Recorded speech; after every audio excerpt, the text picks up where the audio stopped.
কেশব যখন এসেছে দক্ষিণেশ্বরে, রামকৃষ্ণ তাকে আনত হয়ে প্রণাম করলে। একবার নয়, যতবার এসেছে ততবার, যখন যে দলবল নিয়ে এসেছে সবাইকে। তখন তারা আর করে কি, ভূমিষ্ঠ হয়ে প্রণাম করতে শিখলে। কঠিনকে নম্র করে দিলে রামকৃষ্ণ, অভিজাতকে নিরভিমান। রামকৃষ্ণের সমস্ত সাধনাই এই সহজের সাধনা, নিকটের সাধনা, নিকটে পাবার সহজ সাধনা। বললে, যাকে তোমরা ব্রহ্ম বলো, আমি তাকেই মা বলি। মা বড় মধুর নাম।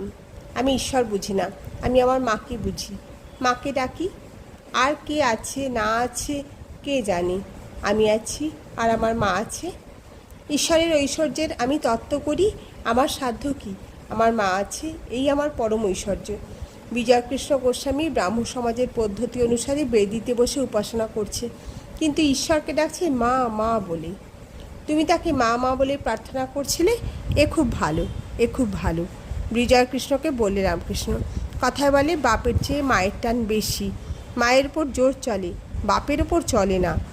ত্রৈলোক্যের মায়ের জমিদারি থেকে গাড়ি গাড়ি ধন আসছিল, সঙ্গে কত লাল পাগড়িওয়ালা, লাঠি হাতে দারোয়ান। ত্রৈলোক্য রাস্তার লোকজন নিয়ে দাঁড়িয়েছিল, জোর করে সব ধন কেড়ে নিলে। মায়ের ধনের ওপর খুব জোর চলে। বলে নাকি ছেলের নামে মার তেমন নালিশ চলে না। জানাইব কেমন ছেলে মোকদ্দমায় দাঁড়াইলে, যখন গুরুদত্ত দস্তাবেজ গুজরাইব মিছিল কালে। মায়ের পয়ে মোকদ্দমা ধুম হবে রামপ্রসাদ বলে, আমি ক্ষান্ত হব যখন আমায় শান্ত করে লবে কোলে।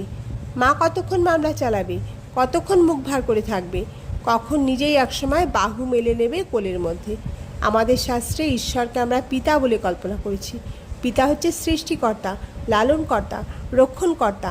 পিতার মধ্যে যে ভাবটি প্রকাশিত তা প্রতাপের ভাব।